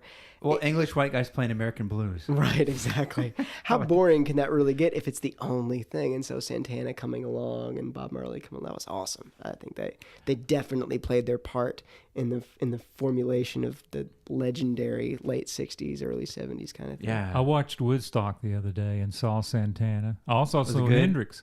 But Santana was great. And, but not only was he good, he always had great bands. Yeah. And, he really did. And Brought Neil Sean up. And Dwayne Allman. Was he in the band then? No, but he said that the Allman Brothers band was inspired by Santana and his band. Yeah. I could see that. Yeah. I could totally see the that. jamming and stuff. So the number one is either going to be Hendrix or Dwayne Allman. Let's see what number 2 is, though. Wait, I think you're right on the money. Yeah. I chose this tune to play. Fucking Jimmy. Another lefty. Yeah. He's the greatest guitar player of all time. If you I get love it. this album,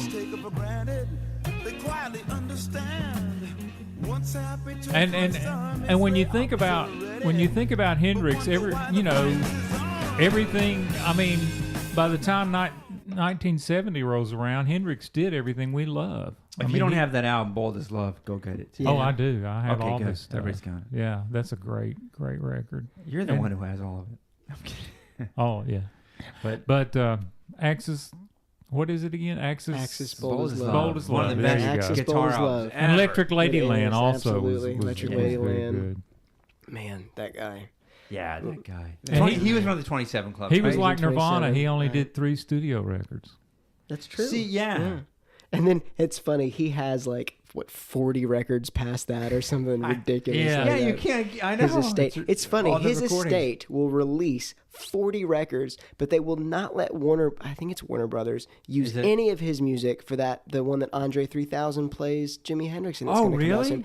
Not a single For one the of his documentary songs. coming out? Right. It's not a documentary. It is a movie. It's a full-on biography movie type. What do they call it? A lifography or something like that. Or bios. biopic. A Biop.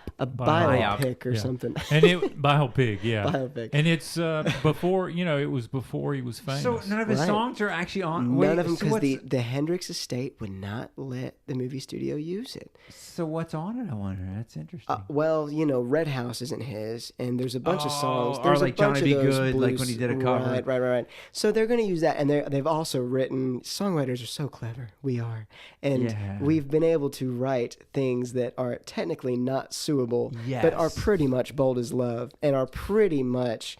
There's all of those Hendrix songs, and so he does that kind of thing. So you get the whole, and you can't copyright, feedback onto an amp, and so they do all that, and they Andre 3000 is sound-alikes. ridiculous in it. I'm almost ashamed to say the words Andre 3000. His name is Andre Benjamin, I guess, or maybe that's his middle name, like Grace. But his acting in it is incredible. So Have you've you seen the seen movie it? already. I haven't seen the movie. I've seen all the previews. I've seen all that kind of Okay. stuff because I'm a huge Hendrix fan. Yeah, and Jimmy's I've seen all the beautiful. previews. I've seen as much FaceTime as exists of Andre Benjamin as Jimi Hendrix, and he is incredible. He learned how to play the guitar.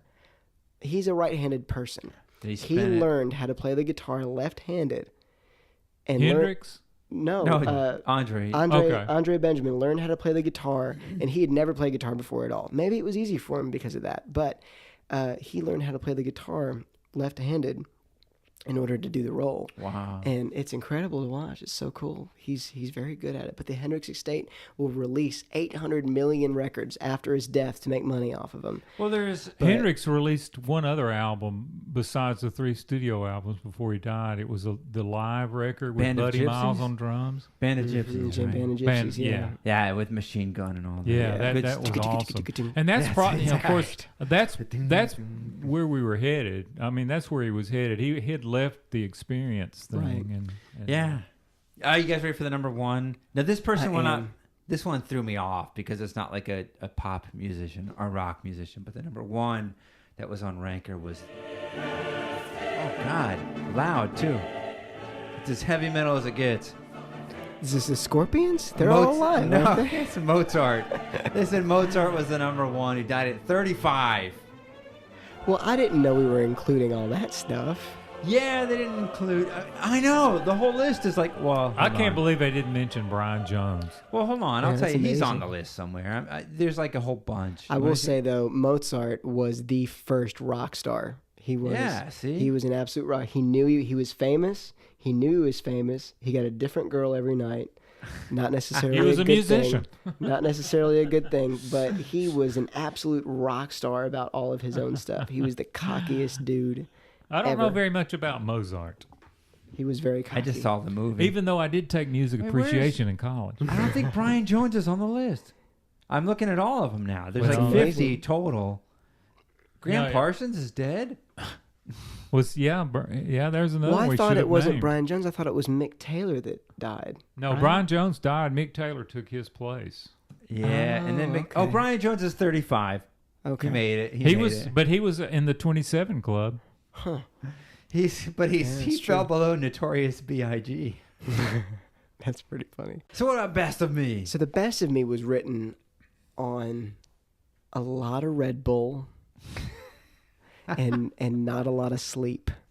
So a lot of Red Bull. I think I started the song at about 1:30 in the morning, and I had a really long day at work, and I came home and I was off the next day, thank God, or else I would have probably not. I would have had to call out off of work. A lot of people drink beer and write songs. I drank Red Bull and wrote this one. And there's a lot of lyrics in it, and there's a lot of the Jason Mraz influence in it. I had also just gotten off of listening to Jason Mraz for whatever reason for Yeah. about 2 straight weeks, and then a guy named Bushwalla who started out with Jason Mraz and kind of infused that heavy amount of lyric and that hip hop thing that you had sort of mentioned before into Jason Mraz's music. Weirdly enough, Bushwalla played with Jim Bosia not too long ago, about a week and a half ago in Philly. I saw it on Facebook or Instagram or something. I was like, that's weird. That's weird when two worlds collide in your past, in your brain. But yeah, I'm a big fan of that kind of stuff. And so anytime that I can sit down and hash out something like that, I'm very proud of it. I do love that song. It really is. I felt like it's so ironic that the song is about the best of me in terms of my motivation and my ambition and things like that, the things that drive me and keep me going. But it's very funny that I really believe that that's probably the best lyrically song that I've ever that I've written, at least in my opinion. Wow. A lot of people might think differently than I do about that from a third person perspective. I'm glad you played it. But at least for me, I really enjoy it. Well, great. Let's put it How, on. Go if ahead. you said so, and I missed it, excuse me, but how old is this song? This song is about 3 years old, Okay. 2.5 years old maybe. And it was written in one sitting, just from 1:30 until I think the sun was coming up when I finished it. It was fun. Let's put it on, and then we'll go get that third beer. And we'll do the speed round since we've made every round really long. But we always do the speed round. All right, let's go put it on Best of Me.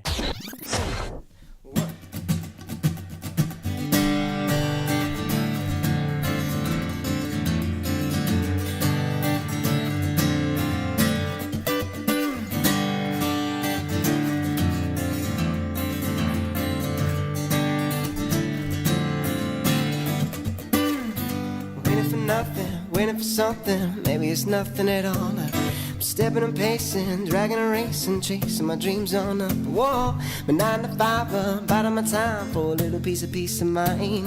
A hetero erectus representing humankind. Well, never, ever, never gonna ever take a never on something better than whatever I got going on. I'm gonna smile every once in a while, I'm gonna sweat out the would have been.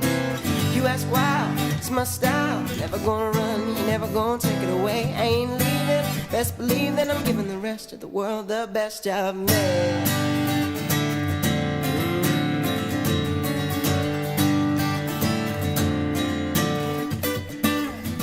Moving and shaking, loving and making my own rules up as I go. I'm waiting for nothing, or maybe I'm thinking too much. Hell no, an existential wake up for the sake of filling my tank up, because I'm taking the long road home. Well, I'm never, ever, never gonna ever take a never on something better than whatever I got going on. I'm gonna smile every once in a while, I'm gonna sweat out the would have been. You ask why, it's my style. Never gonna run, ain't never gonna take it away. I ain't leaving, best believe that I'm giving the rest of the world the best of me. The best of me now, the best of me, oh, the best of me now, the best of me, oh, the best of me, oh, the best of me,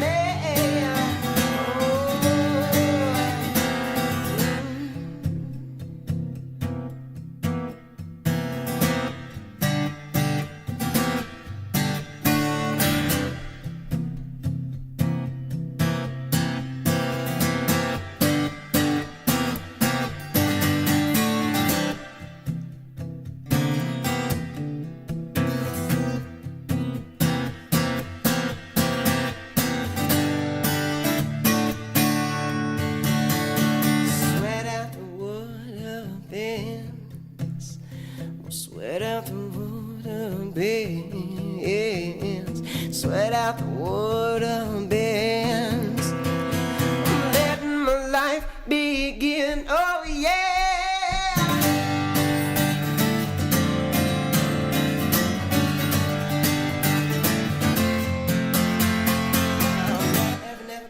Ever take an arrow on something better than whatever I got going on. I'm gonna smile every once in a while, I'm gonna sweat out the would have been. You ask why, it's my style. Never gonna run, never gonna take it away. I ain't leaving, best believe that I'm giving the rest of the world. Whoa, I'm giving the rest of the world the best of me. The best of me now, the best of me, oh, the best of me now, the best of me.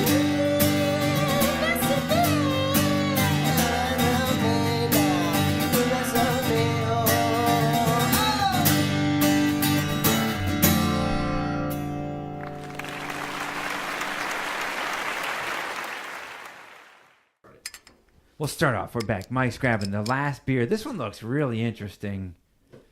It's like it's once again Rogue Brewery.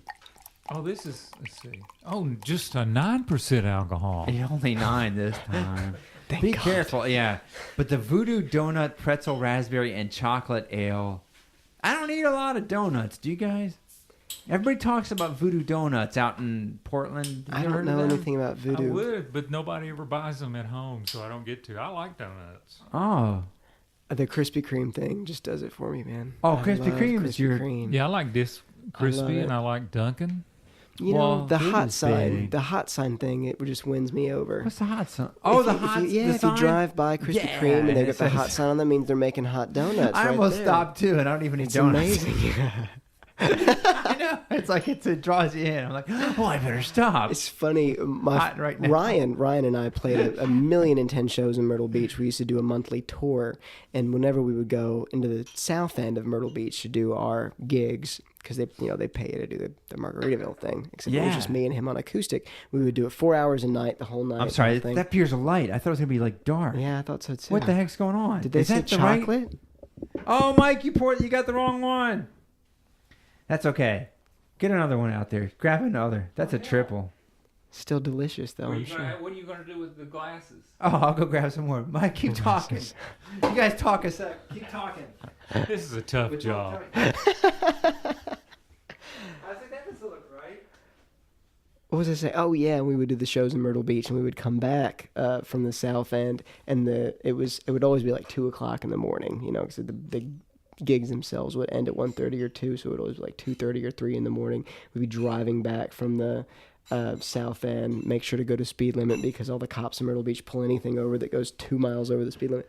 And we would drive up every single night. The hot sign would be on, so we would stop and we would get Krispy Kremes because that's healthy for your voice after 4 hours of singing. Yeah. And There you go, sir.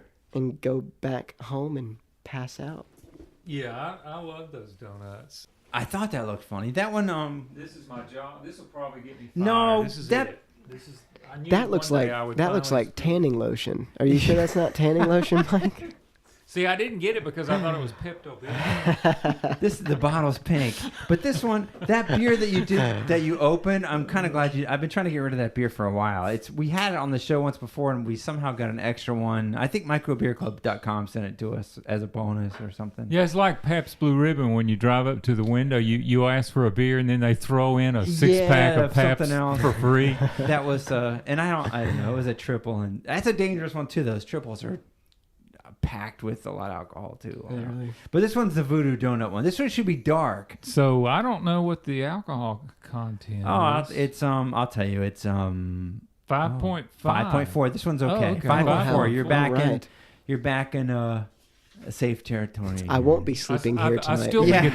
I still think it may be something for your stomach. Yeah, the bottle's pink. It doesn't look too good. No. When I bought this, though, some guy behind the counter said he loves this stuff. Wow, that's like maple syrup. Yeah, it's a black, and I was expecting a black pour like that. That's why when you poured it, I was like, "What's going on?" But that's okay. We got a bonus. A friend of mine, Nicole, uses a chocolate stout to make brownies with. She'll cook them in brownies. That's got to be good. That's my kind of girl. Really Which chocolate good. stout does she use by chance? Do you know? I do not remember. It is obviously a microbrew. Let's because get her on the show. Budweiser does not make a chocolate stout. No, but- Sam, that one I love. Remember that Sam Smith organic chocolate stout, Mike, we had? And you even said it was almost like food. It was just too good to be a beer. Or not too good, but it wasn't like a beer. It was just do you remember that? We had it recently. Yeah, I remember. You guys Mike's keep on leaving. talking. They were some of the best brownies I ever had. Oh, Mike wants more soap. To go with the- We'll do It's great soap. We'll do the whole smell. Oh, God, you can smell chocolate in this. Wow, it's a Hershey bar. Yeah, it is. And it is, like you said, That's great. extremely dark. I mean, it's like almost like I'd call it a stout. I don't know what they call it. No, not say a the porter, because that's brown more ale. of a porter is more of a coffee kind of thing than a. Hey, we had a whole show about porters and stouts. Really? You must have missed it. You know what it is, actually, is I didn't know this till we did the whole show on it, because we had porters and stouts and tried to figure out if we could tell the difference. And we learned, we did some research, that stout is actually was a description for a darker porter. Like it was like, in fact, like Guinness was originally called extra stout porter. And then eventually the porter it fell just kind of- off. So they're both almost like a chasm in the church, almost. Yeah, so they're like brothers. I mean, and it seems to be that brewers, depending on where they want their beer judged, they Right. specify it as a stout or porter, but they're Right. they're pretty close. We couldn't tell them apart. We had not that I'm an expert, but we had them lined up and nobody could tell which was a porter, which was the stout. They're both just real dark, like this one. But they call this a brown ale, so go figure. Wow, I would think that a brown ale would be a little bit lighter than this. Even Yeah, it looks dark. it's very dark. Well, Mike's not here, but let's drink up anyways. I'm down. Cheers, Cheers. Mike. Thanks again for having me, man. This has been a lot of fun. Oh, a lot of it's- fun. This has been great having you here. I don't know about this though. Oh wait, now I'm getting Here the we go. berry in Yeah, it. The there it goes. raspberry hits you at the end. It does.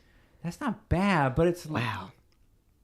it's thinner than I thought it would be. Yeah, I thought I it was gonna be agree. like thick. That's like kind of why I like it. It's not quite. It doesn't smack you in the face, you know. Gotta do it again. But now the raspberry definitely comes out at Yeah. the end. Speaking about coming out in the end, Mike's back. Delicious. That's a good one. It's okay. I'm not sure if it's I don't know. I'm not sure if it's. I better try it again. This is what the guy when I bought it said. He goes, the first test I wasn't sure, and then I kept drinking it, and it grew on me. Huh. So I guess we got to keep drinking it. Did This he let is- you have it real cheap? Here. No, he asked. Here you go. Take he, this. He asked when I'm opening it Please up so he take could this. come by. And this is all he said. He said, "When are you opening that? I'm going to come by your place." And I said, "You don't know where I live." He could Or be do our they? studio audience. Yeah, That's pretty good. It does we taste. should have had. It does taste like a candy bar. It does. Like a donut. But Voodoo Donuts is in Portland, and it's a You big... know, now that you say the word donut, I'm thinking about it now, and it does. It tastes just Let's like go to one. Krispy Kreme. Let's go to Krispy Kreme. See if they've got their hot It's donut like a sign on. raspberry chocolate Krispy Kreme donut. Do they have those there? They have different Probably. flavors, right? They have to. Yeah. Oh, yeah. They've got chocolate glazed. If a stoner can think it up, Krispy Kreme has made it. the tagline they don't... That is the tag. The Rolling Stoners. All right, we're going to make Mike... We've been talking way too much, but that's fine. What the hell? It doesn't cost people to listen, right? We don't charge people for the podcast. They can go to Amazon or go to our site, click through the Amazon link when they shop at Amazon to give us money. And they do, I bet. Sometimes we get a kickback once in a while. It's not enough to. It's just enough to buy more beer for the show. Okay. Well, that's all I it. need.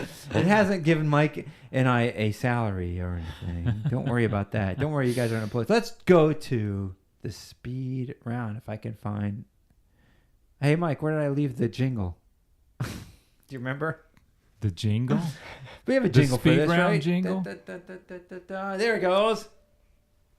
I press the button right now. Come on. There it goes. Thank you. That's Jimmy, isn't it? Yeah. There's the speed round. Yeah. All right. I'm not pressing the buttons too well. Perhaps it's because I've had the extra beer. Or So- the high grav night. The high grav night. I just had the questions too. Mike, what do I do with them? I don't Here we know. go. I'm there not they in are. charge of the questions. I do the beer. You do the questions. Yes. Okay, Mike, here it is. We give you 10 personal questions that you can answer any way you want. Okay. Try to answer them all within 3 minutes. Oh, man. All right. Hang on. Let me put the beer ready? down. And the record is Or what? pick the 2 beer up. minutes? I don't know. Buck Brown was like Buck 1 was minute really and 10 fast. seconds or something. Yeah, he was really fast. Are you ready? Ready when you are. Here we go. Name a movie you never get tired of watching. Oh gosh. Dodgeball. Don't make me laugh. You have 24 hours to live. What's one last activity you know you'll do?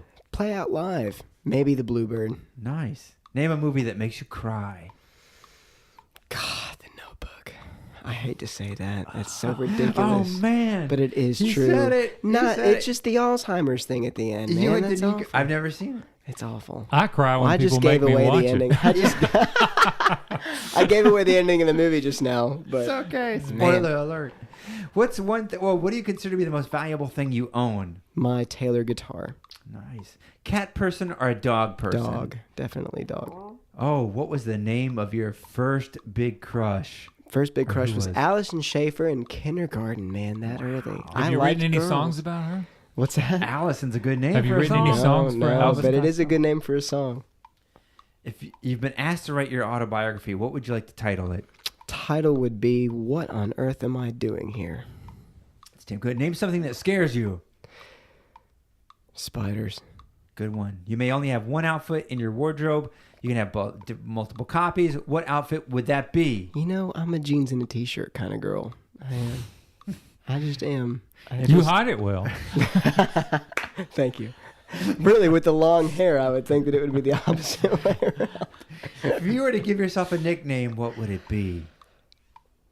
That's a good one. Oh man. I don't know. That's a great one. My own nickname. I haven't Yeah. even thought about that. Do you have one? Did everyone give it? Let's see. The guys in the metal band named me Pearly Showers. Pearly Showers. Okay. I know I your don't brother, know. Golden. Man. Oh, Was that man. 3 minutes? 2 minutes. No, wait. What's 3 minutes minus a minute? Yeah, you're almost at 2 minutes, Jazz. 2 minutes. 3 minutes minus 1 is Minus 1. Two. What is it? No, 1 minute and 9 seconds. 1 minute and 59? Is that 51. do I have a minute left? Is that what You this still is? had a minute left. Yeah. I had a minute left. To give yourself a nickname. Yeah, you did great. Oh. Wow, we should rank all three of these beers. But let's go Okay. rank all three. Do you remember what you drank? Barely. First, a word from our sponsor. Hey folks, are you a musician or a band looking to get the best quality recording of your music at the lowest rates in town? Then you should go to the recording studio of choice for so many great artists, including myself, Chaz E., and Mike Mitchell from At the Hops. That's Audion Recording Studios. As a special exclusive too, Audion Recording Studio will offer all At the Hops listeners 10% off of their first session. That'll make your next album or demo absolutely affordable. For more information, please call 615-667-1080 or go to www.audionrecording.com, AUDION recording.com.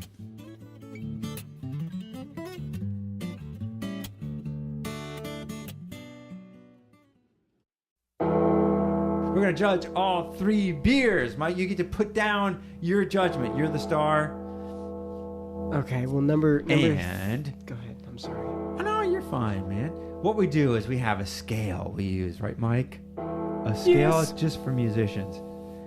And it is each beer you rank as either being it's a hit, which and then we play this. Oh wait, I was looking at I'm off because we were looking at the YouTube video of Pulp Fiction, so I'm way off the line.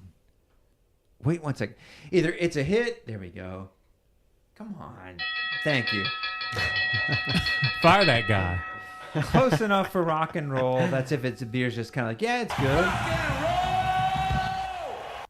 Or if you really didn't like it, you say, don't quit your day job, and you get to hear kids boo. So we'll go through all 3. I'll remind you what they are. You ready? The first one we had was from everything was from Rogue Ales. It was the Marionberry. Remember way back about 6 hours ago, the Marion. The Braggot I'm trying to look at him so I can remember. from Rogue Ales out in Newport, Oregon. That was the one that had that honey and that berry flavor. All right, Mike Mason, did you think it's a hit, close enough for rock and roll, or don't quit your day job? It is a hit. Really? Absolutely. Oh, you liked it. I did. I he loved did it. like it. You can I have did. the I rest loved of it. But take it home. Don't drink it before you drive. Oh, I love That's it. good to hear. Because Put was it in a so brown different. bag. What did you think, Mike? I'm going to say close enough to rock and roll. I kind of thought, Close enough. but you liked it. I mean, even though it was so different I from. did. I think that's there why were you liked just it. so many different layers of flavor to it. I thought for me, that's probably why. It got an 86 from Beer Advocate. Very good. And, Wow. I mean, so you're right up there with them. I thought it was. I just don't know. I don't know. I think I would agree with you, Mike. I was like, it was all right, but it was. I don't know if I'd order it twice. You know, I'm a little bit cynical of a DC native, and that's probably why I like it so much. That's probably why. Let's go to beer number 2. New Crustacean Barleywine Imperial IPA Sorta. This one was that. What the hell they say? It was the real hoppy one that we had in the middle, kind of like an IPA, but they say it's not totally an IPA. Although, Beer Advocate says it's a barley wine, but it had the real hoppy flavor. Anyways, Mike, did you think Actually, it it was? says IPA sorta. That's exactly it. Yeah, it's a hit, close enough for rock and roll, or don't quit your day job. Close Mike enough Mason. for rock and roll. It was pretty dry. It was very dry. Yeah, Very, very dry. He has a good memory. he does.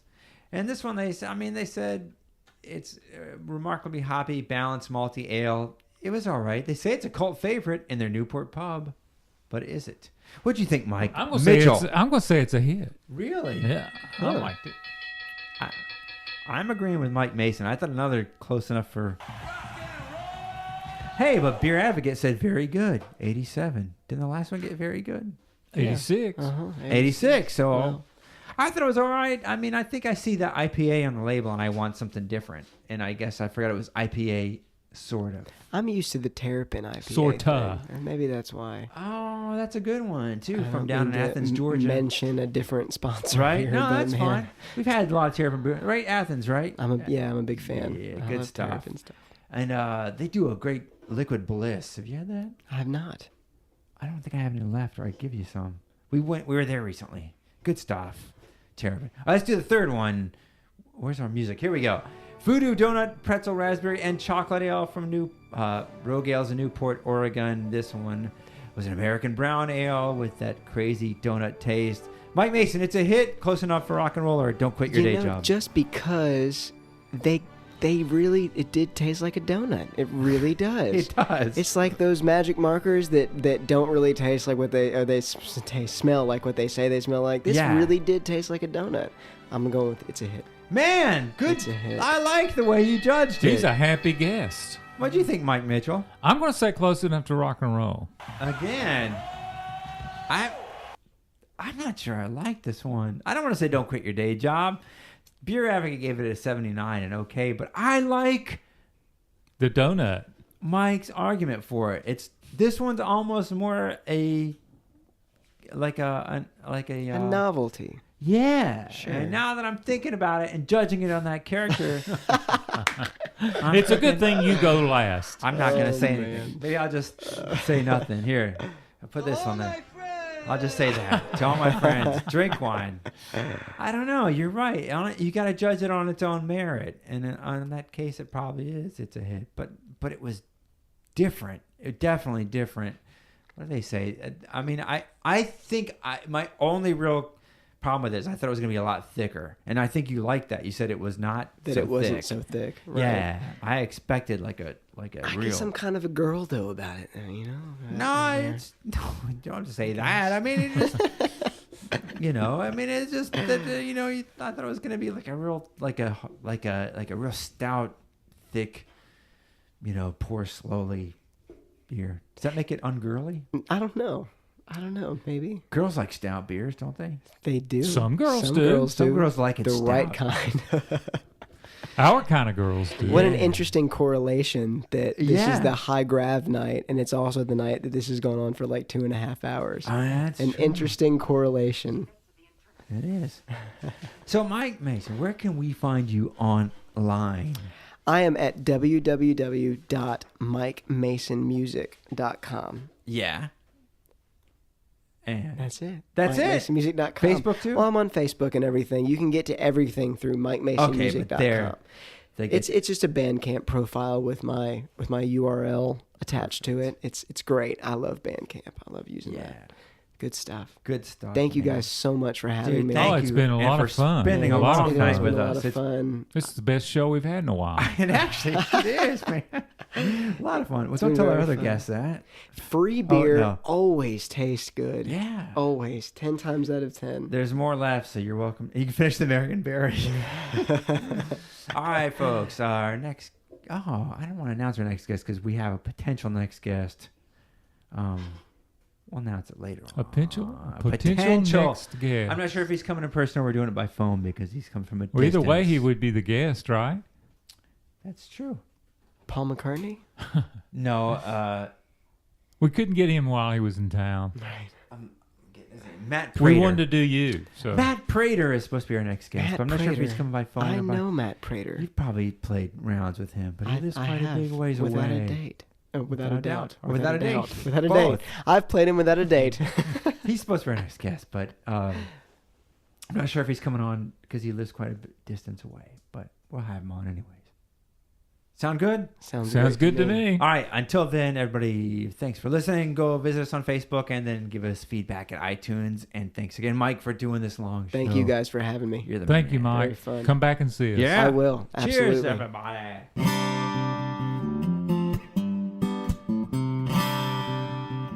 Thanks for listening to At the Hops. Don't forget to leave us feedback and visit us regularly at www.atthehops.com. All songs performed on this program are the property of the artist. Use of these songs without the artist's consent is prohibited. See you next round. Because I like the taste of imported beer, and I like the kind they brew right here. Because I'm very open-minded, that's the way I've been reared, and I want to have a great, great day.